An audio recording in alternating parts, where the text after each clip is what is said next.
Alright,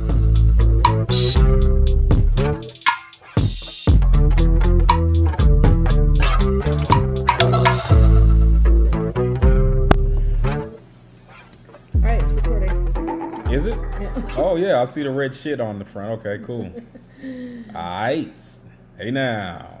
Hey now, is that your new thing? Can I copy it? No, you fucking can't. I copy everything, so I know. I want to take that. It's fine. I'm gonna secretly make up some own shit and just like surprise me with it? yeah. Alright. Tickle bitties. I don't even know what that was. Ha! Good. So, Mr. X and I have some tequila, and it's very appropriate because we're talking about parenting. And I'm like really excited about this topic. You know why? Why? I was going to tell you earlier. Because we're both single parents, but have had very, very different experiences raising our kids. Mm-hmm. And you're still actively raising a kid. I'm an empty nester, even though I'm like very young. I'm not parenting my kid anymore. 70's the new 40. Really? They've seen my Instagram story. They know that I'm hot. So whatever, you suck. Mm-hmm. The topic was like raising kids nowadays, and I guess you and I have no other experience except for raising kids nowadays. Well, but we've I have had a 17-year-old. You do. You have like kind of a broad range, don't you? Yeah, it's You had like 10 years in between sex. terrible choices. Terrible choices. Oh boy. We won't call them accidents, but we'll call them damn. That's what we'll say. Mm-hmm. We won't say accidents, we'll say damn. Yeah. That's a 10-year hiatus. Well, I want you to share about your accidents. Accident. My accident? Yeah. My kids? Yeah. Nah. Yeah. Nah. I'll start. Nah. I'll go first, and then Nah. and then you can hear how. Nah. Yeah. Nah. Yeah. Nah. Oh wow. I'm just watching the shit go up and down on Don't the worry. computer. I'll edit all that shit out later. Better not. I won't. I'll leave it in. So, my experience as a parent. You know this, but I'll share this with my listeners. All right. I was kind of a hoe in university. What? Yeah, like it's not Not weird. you. I know. Get out of town. And actually, and our listeners from Instagram might know this, that meme I shared the other day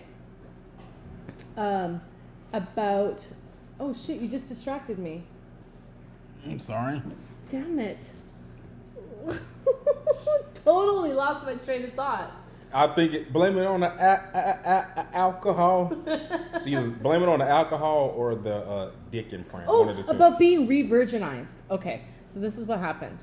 Okay. So I was in the midst of a joke, but okay. I'm sorry. No, you better go ahead before you forget this shit again. So. You gave the alcohol. Okay, so what happened was I was really promiscuous in my early 20s. You was a hoe. Mm-hmm. And then Wait. Did you say that you were real promiscuous? Yes. Okay, I just want to, for the record, I just want to make this sure because apparently women have more to offer than just sex. We don't want to get any misconceptions. Oh no, I'm like a nice person too, and I can play a mean jazz piano and sing pretty well. So I have other things. I'm sure you do. Yeah. But for some odd reason, on a podcast that we did, that was the conclusion drawn that I think that women only have sex to offer. Like, It's because you're a hoe. what does that have to do with anything? I don't know. Anyway, Epic fail. Continue on. Can I continue with As my long story? as, yes, please do, because you're bombing right now. I'm not. You're bombing. You interrupted my story. You forgot your fucking story. Holy shit. This is 2 podcasts in a row where we're just like, whatever. I Okay, think you're anyway. drunk. I'm not I think drunk. you're almost there. Oh, anyway.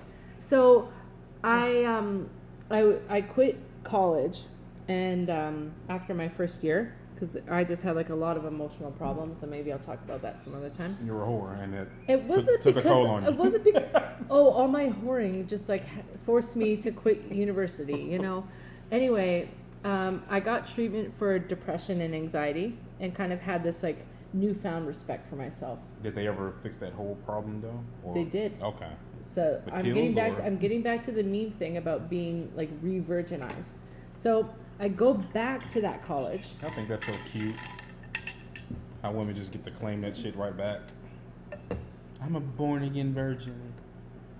It had been a long time, like probably 2 years, like a long time. Yeah. So anyway, I met this guy and we clicked, and we started having sex together. And that just did. You went back in withdrawals. No, like it wasn't like an everyday thing, but we started having sex together. Found out he was gay, but we kept on having sex together.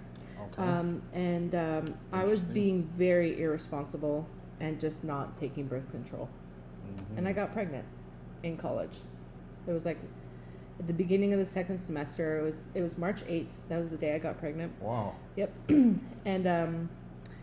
and I told him, and he was 18 years old at the time. I was 23. He was just out of high school, and I said, I'm pregnant. And he's like, you're obviously getting an abortion, right? I'm like, well, Whoa. obviously. So we planned to have an abortion and everything, but I started to miscarry. And the doctor's like, well, you're going to lose this baby. And I was like, okay, good. Phew, I don't have to get an abortion. And the days went on, and the baby kept hanging on. And then I started to have hope. I started rooting for the baby. And then I started believing that I could do this, because I knew that I would not do it with the father. I knew that the father was going to be out of the picture, and me making the decision to keep the baby is a decision to be not a separated mother, not like a single parent. I would be doing it alone. Mm-hmm. So I switched, and then I called my family and I called my friends, and I said, I'm pregnant and I'm keeping it, and I'm quitting college again, and I'm gonna go back home. I'm gonna be a whole full time now. You took like a very tender, serious moment. Anyway, That's what I do. Rough around the fucking edges. so I became a single parent, and that was kind of like my entry into parenting. I'm just ignoring you, like, just so you know. What is so funny? Dude, tell your story. Like you Okay. said, I took a tender moment. Yes. I'm over here laughing under my breath, so let me have my moment. I'm sorry. All right. I'm I sorry. don't I'm see- sorry I ruined your tender I don't moment. see what's funny about becoming a single parent. That but- wasn't what I was fucking laughing at. Oh, right. I was laughing at. That was funny what I said. You gotta be a full time hoe, and you took a tender moment from me. I'm never getting back again. So you've witnessed the relationship that my son and I have, It is an awesome relationship. and I, like I don't ever say I regret anything, even though it was absolutely an accident. I absolutely should have been using a condom, but he was a real gift to my life, and I have made a lot of mistakes along the way, and maybe we'll talk about that today, but that was kind of my entry into being a parent. And like you, it wasn't a like, oh, we're married and now we're gonna have children. It wasn't that kind of situation. It was like, Whoa, what do you mean like me? were you married and you decided to have children? No. Right. But So you said like me. like you, like, oh, I meant like unlike or not like, whatever.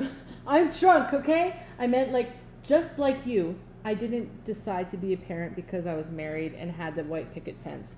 I became a single parent, and because of weird circumstances. Are you sure that's what you said? I Or is that think what so. you meant? It was what I meant. Because I'm not gonna lie, I was a little. I hear you, but I was like spaced all the way the fuck out. But like, I'm sorry. But okay, yeah, we'll roll with that. Yeah. Starting off terrible. Not really. We'll roll with that. No, you and your son, you do have a beautiful relationship. I didn't know that story that you told me. This is my first time actually hearing about it, and I guess that kind of explains you guys' close bond that you have. You do have a good bond. So, what I don't know, like modern day troubles did you run into with the upbringing of your son? Okay, so as many of you know, I lived in China for 5 years, and actually being at a Chinese boarding school where he was the only white kid, yes, brought a lot of issues for him. Like he was bullied. There's tons of racism because, it's like being the only black kid at a school. It was brutal for him. But what I really loved is that there was no drugs, there was no alcohol. Like I did not have to worry about my teenage son being exposed to that kind of shit. Awesome. So we go home for the summer. It's the summer after his sophomore year. He goes to visit his father down in California, and I'm looking through his suitcase to find a power cord, and I find all of the supplies for his vape, juice, charging stuff. Like really, my son vapes. So I call him, and he's at the airport, and I said, Phoenix, I can't believe you're fucking vaping. Like how you hid this from me for how long? And he's in the airport and he goes, oh my God, he just broke down. He's like, that's it. I'm not getting back on the plane. You're going to murder me when I get home. And he just like lost it. Like, like how he has a tendency to do that. He lost it. And he goes, and while I'm at it, I might as well tell you that I lost my virginities 5 months ago to my girlfriend and we've been having sex this whole time. I'm like, what? Like these 14, 15-year-old kids, and I don't know where because it's a boarding school. Like they're obviously going to some kind of empty classroom somewhere, and he's totally having sex with his girlfriend this whole time, and he decides to just melt down and let everything tumble out. Well, isn't that kind of normal? Is it? How old were you when you lost your virginity? 18. Okay. Didn't I tell you the story? Didn't I tell our listeners the story? Maybe yeah. I didn't. I don't know. Something about band camp. Or something like literally band camp. Okay. It was literally band camp. All right, yeah, but I mean, yeah, you lost your virginity at 18. Clearly, they didn't stop you from becoming the whore that you are today. So.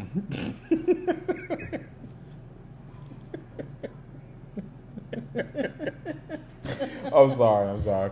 So this episode's called episode number 8, parenting. And we've Tobi's a whore. We talked nothing about parenting as. That's right. But anyway, yeah, you said you made some mistakes, or you lost your virginity at 18. Yeah. I lost mine at 14, 15. Ew. Really? It's very gross. Very gross. Very, very gross. Ew, was it? Like, I don't want to hear how gross it was. I mean, it's gross because, dude, you don't know what you're really doing. And you're 14 or 15. Like, that's what Phoenix was. You think you got it going on, but hey, I picked it up pretty good. I picked it up and got the hang of this thing pretty good. Way to go, Mr. X. Congratulations on your sex. Whatever. Let's not talk about my sex, okay? Because apparently, I don't. All I do is just fuck women. That's apparently all I do. And women are not good for nothing, and all that other shit. So whatever. So the mistakes I'm talking about. I mean, well, that's normal. But you're naming them, but aren't they normal? Okay. Like a teenage boy, horny, want to have sex. I think that's normal. Okay, but now we might live in a more overly sexualized society, which we clearly do. Yeah. But I mean, another major regret that I have in my life is that, and some people are like, "Oh no, Tobi, you didn't have a choice." When Phoenix was 6 or 7 months old, I went back to college, and it was like the most nuts time of my life. I had a morning babysitter and an evening babysitter every day of the week. I'm getting there. You're talking about mistakes, and I think this is a modern day one, where you always talk about how a son or kids need their father around. right. My son didn't even have me around. My son had his day babysitter, which was my grandma or Mark or my mom or something, and then a night babysitter. And he basically spent from age 1 to age 4 not with me. And, you know, Phoenix has ADD. He has depression. He has anxiety. And I always default back to, what if he had like a, in quotes, normal upbringing where there was a dad in the household and I was at home spending time with my son and making sure that he had a book before he went to bed every night. Because I don't know. I was going to school and working so much that I feel like I really fucked up that time in his life. Well, how would that change the ADD? I don't know what it's caused from. Or how would that change the depression?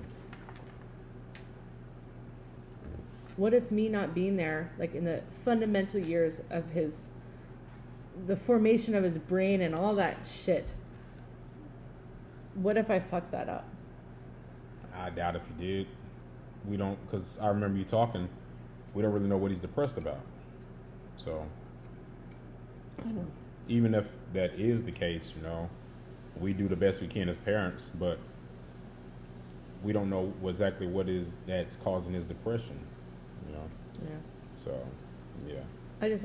I still like hold so much guilt about that time in my life. Like I wish his life had been different and better. And yeah, we all wish we could have a better upbringing for our kids, you know, but life takes crazy turns, and there's nothing you can really do about it, about shit that's out of your control. Just try to make the best of it, you know, and try to gain control. Control the controllables. Yeah. And don't worry about the ones that you can't control. So.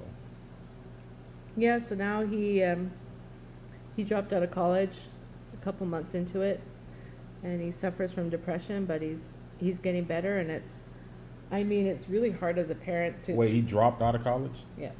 So he's not going to the school anymore? No.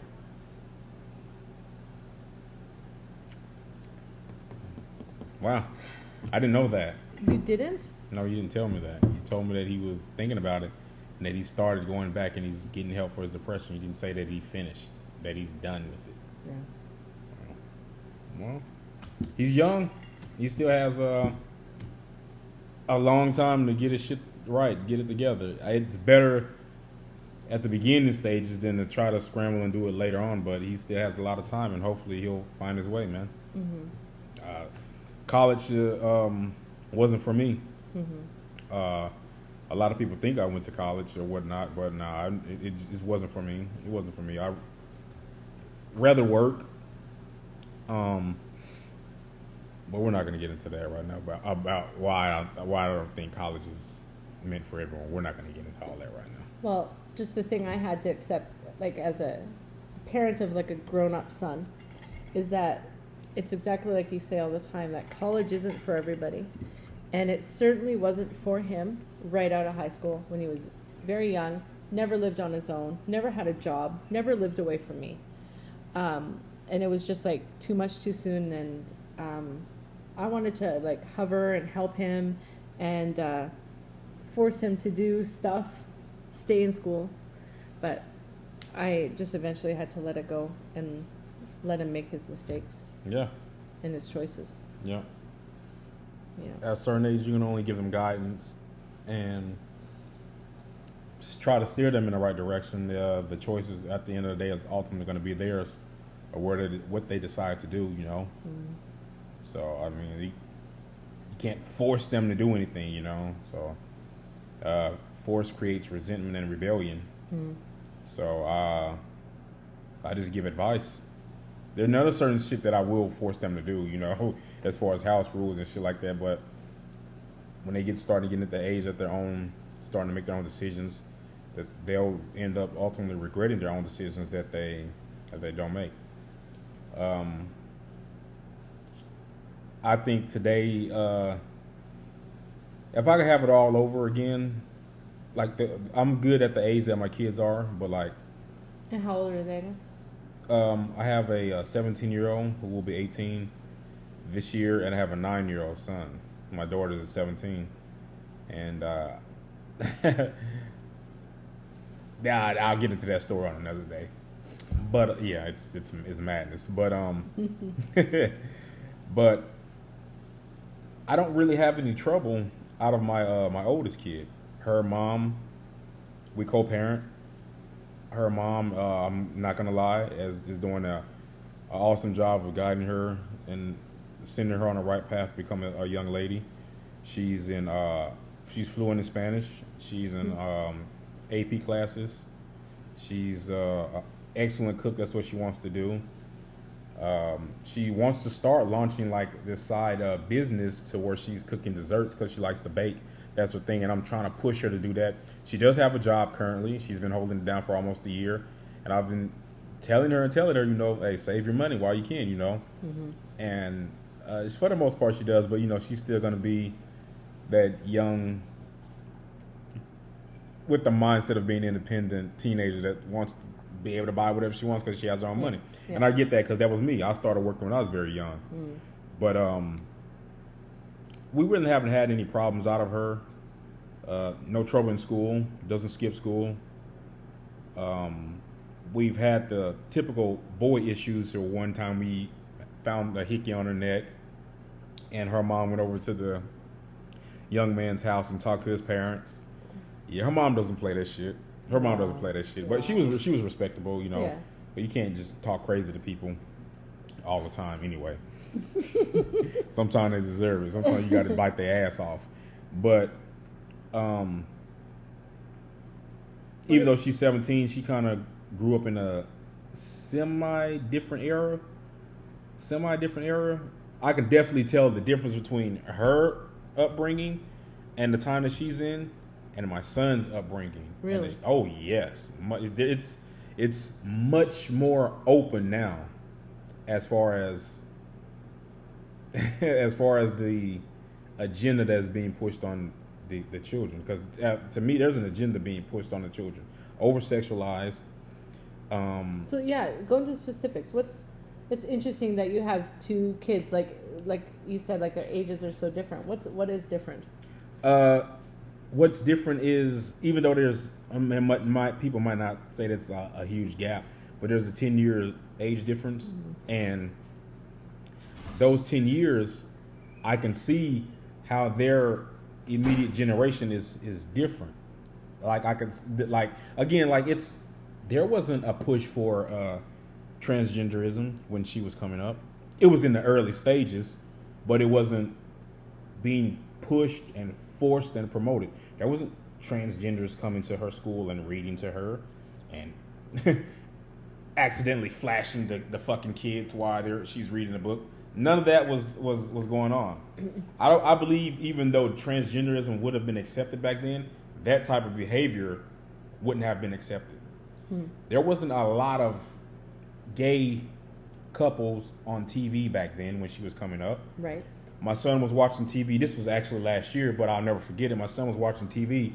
Actually, my daughter was watching TV, and my son was walking through, and they had two gay men on there, and it was some shit called I was in the kitchen cooking. It was some shit called the Gay Husband Award, and so my son asked me, "What's a gay husband?" So see, that type of shit right there, I didn't have to deal with bringing her up, but him, I have to deal with that type of shit, and I have to explain to my son what the fuck a gay husband is, because it's being pushed on TV now, on every avenue. You can turn on Netflix. You got gay black man. You hell, it's even in cartoons now. It's in Arthur. Yeah. It's in like, this is different. This wasn't there years ago, man, and it's very, very difficult as a parent. I feel like if you're going to grow up to be a homosexual, whatever, that's your choice. But I feel that they're kind of leaning towards a certain direction, a certain agenda with these things, man. See, and that's where I think you and I are very different parents because, my son, Phoenix's uncle, is gay and married and has two kids. And so that was like never a topic that I had to address because from the time he was 4 years old, he saw Mark and Kyle together. Like having a gay husband wasn't it wasn't news. It wasn't like a conversation he had to have. It was just, that's what it is. It wasn't like, what's a gay husband, or what is gay, or why are there two guys kissing? Like, I think that your daughter and my son were brought up in two very different households. Oh, well, yeah, absolutely. I mean, no doubt about it. I mean, me and her mom eventually ended up co-parenting, but like we were together in high school and outside of high school for some years, and then we were in high school together, then outside of high school together for a certain amount of years, and then she was born, and even when she was born, we were together for a certain amount of years as well. So I've always been in her life, like, you know, like from she was a baby until now. You know, that's the thing. I've always been in my kid's life. I've never not been in my kid's life because my father was in my life up until the day he died. So me being a father is the only thing that I know how to do. Aww. I mean, that's real. And didn't you stay home with her, like when she was born? Yeah. Her and all my kids. And Willie. Yeah. I was the one changing the diapers and the bottles and the Pampers and cooking and cleaning and all this shit. Amazing. That was me. So yeah, that's why I'm actually good with kids. You're lucky to have that. You know, I think there are a lot of dads out there that wish that they had that time. There's a lot of dads that wish that they had that time. There's a lot of dads that are denied having that time, and there's a lot of dads that don't want to capitalize on that time that they have. Yeah. And you know, shame on you if you don't fucking are not in your kid's life, man, and you have the opportunity. Shame on you. I look at you and your relationship with your son, and can't stand him. Yeah, there's clearly no love there, and like you and I talk about like my relationship with my son, but you also talk about how important it is to have the father in the kid's life. Right. And you know that comes down to like another like major regret. Like I see the bond that you have with him, and I wish I had that for Phoenix, or I wish, you know, Phoenix's baby daddy was in our life, and unfortunately he was. I'm sorry. You wish what? I wish Phoenix had that. You wish Phoenix baby daddy was in Phoenix's life. You wish Phoenix's baby daddy was in his life? I mean, fuck you. Wait. Why fuck my me? Baby daddy. My baby daddy. See, you can't give me alcohol. No, I'm not gonna give you alcohol, but I'm gonna give you some shit. Men take so much flack and so much shit from not paying attention. I pay attention word for fucking word what she's saying. Confuses the shit out of me, so I want to reiterate what I heard correctly, and it's fuck me. Damn. Phoenix's daddy. Okay, cause I thought Phoenix was running around here with some kids in this motherfucker, man. Not only kids, but apparently a boyfriend. Oh, Jesus. Because you said baby daddy. I know. How the fuck he gave birth? I don't know. Okay, you could explain that on another cast. I'm going to edit this whole part out. Oh, man. You better keep that shit in there. Anyway, like Phoenix's dad, biological father or whatever, you know, he was not able to be in the picture for a long time just because of personal reasons. Yeah, I'm very envious of you and your relationship, but also like just I admire you a lot and how you care about your kids so much. I wish there were more dads in the world like you. There are. Why am I getting sentimental? Jeez. On a fucking talking shit podcast. I know. It's the fucking tequila that you just downed after being drunk. But there's I just feel that I don't need any credit for being in my kid's life. That's what a parent is supposed to do. You know, am I perfect? Hell no, absolutely not. But there's no such thing as a perfect parent. You know, you learn from your mistakes. You know, and I made my mistakes, and my thing is to try to guide and steer my son and my daughter in the right direction. And at the end of the day, they will make their own choices and their own. They'll have to regret their own actions that they whatever path they decide to go down. But what they will be able to look back and say is that, hey, yeah, my dad was in my life, and he tried to steer me in the right direction. Whatever choices that they make, they won't say it's because it was a bad household. Right. It won't be. That excuse will not happen. No. You know, and there's a lot of different shit. I was actually talking to a good friend of mine about today's podcast, And he was asking what the topic was going to be, and I was telling him raising kids in today's society, and he was like, he has to tell his son a lot of different stuff, that, and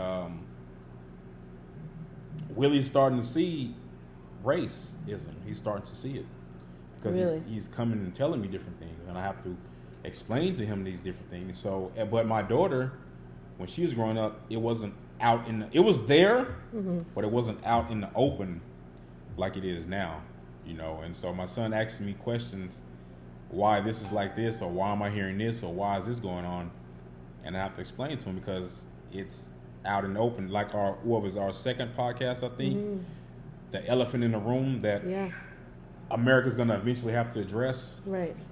There it is, man. So, so what is the most challenging thing about being a parent?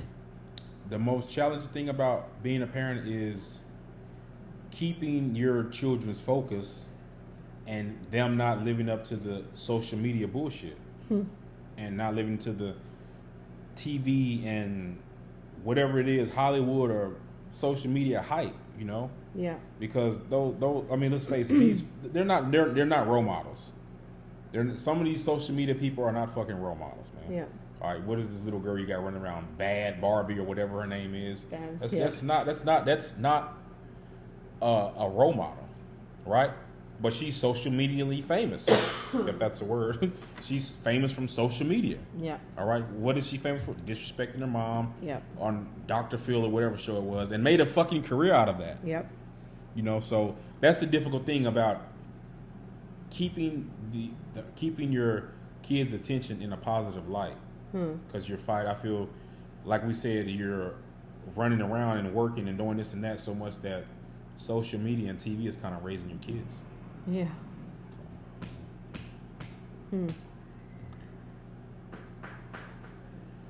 For me, thanks for asking me the question in return. Yeah, you nodded your head 7 fucking times, let it know. Hey, what's the most difficult thing for you raising kids in social media? Thank you for asking, Mr. X. Jeez. Let the record show fucking tequila is no longer welcome to this motherfucker, man. For Tobi. For Tobi. Yeah, I'm good. You're good. You're good. You're good. You're good. Whew. You're going to have to get your ass an Uber. For me, it was actually school. Like, Phoenix and I have, like we've already said, we have a great relationship. Phoenix is, fucking amazingly talented. And it was never a question like, oh, what do you want to do with your life? And, where is this going? And all this stuff. And attendance at school was never an issue. But, doing homework, caring about school, caring about, I don't know, being a good person, molding him, getting him to follow rules in today's society, maybe things that you don't care about, but I cared about, getting him to graduate was actually. I didn't care. I don't care about following rules in today's society. Well, that you do, but school, you are so lucky to have a smart daughter, seriously. I'm very lucky. Oh my God, we were crossing our fingers to see if Phoenix would graduate. That's how close it was. It was like a race to the finish. We're gonna have to wrap this up because you're speaking in fucking circles and Am I? It's getting kind of hard to understand. Am I? Okay, I can't wait to listen to this tomorrow when I'm sober. First just sons with baby daddies and all kind of shit. I don't know what's going on. Well, you know what? It's not the worst podcast in the world. It's not. It's not. It's not. No, we're actually pretty good. Last week's was the worst. Nah.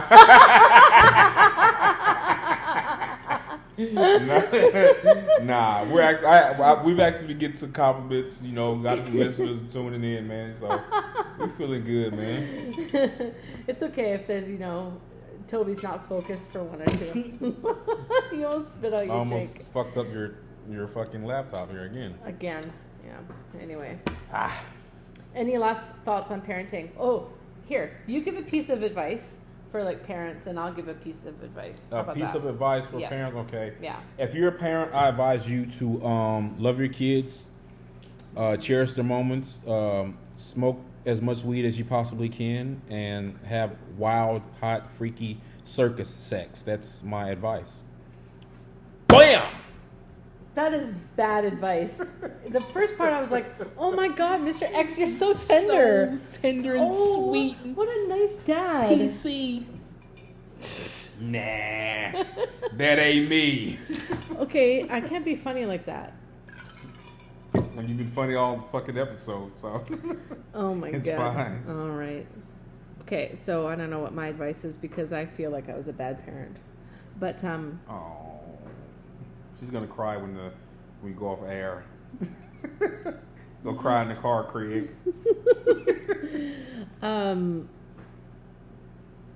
For me, it was dancing that fine line between being friends with your kid, because every parenting book always says, like, your kid is not your best friend, right? Your kid is your kid. Mm-hmm.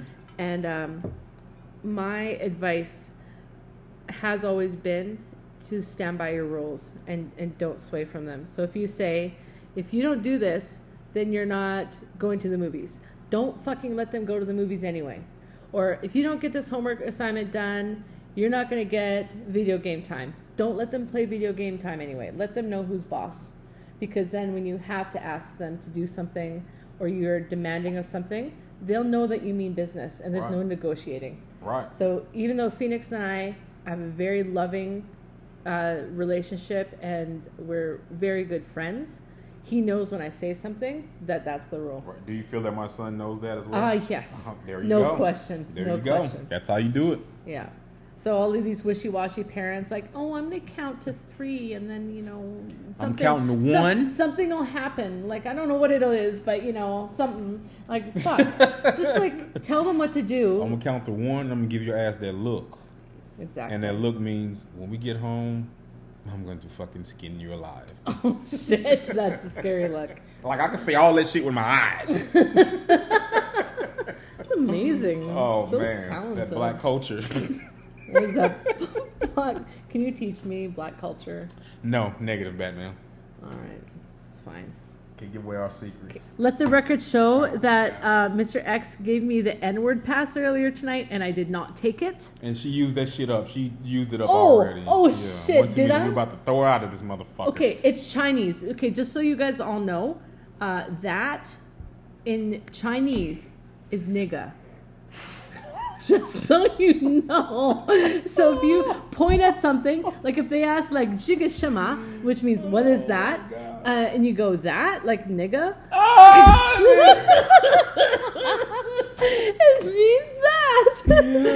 Oh, Mr. X shit. doesn't believe me. And every time I speak Chinese, he's like, what's that word again? Anyway, I spoke Chinese. I didn't say the N-word.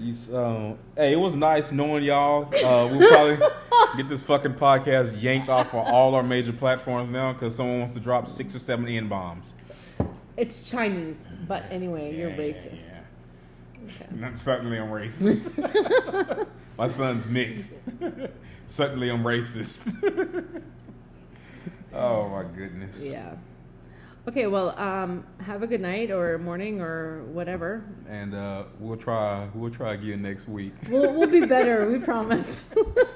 No tequila for me. X out. Bye. All right, so thanks for tuning into our podcast. You can catch us on many other platforms. Like YouTube, we're Talking Stuff podcast because you can't swear, right? So right. It's Talking Stuff. Twitter's Talking Shit too.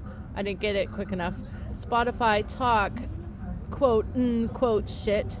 Podbean, talk, shit. And Instagram, at talk, _, shit. And remember to press that subscribe button. And we'd really appreciate it if you left us a comment too. So have a good day. Later.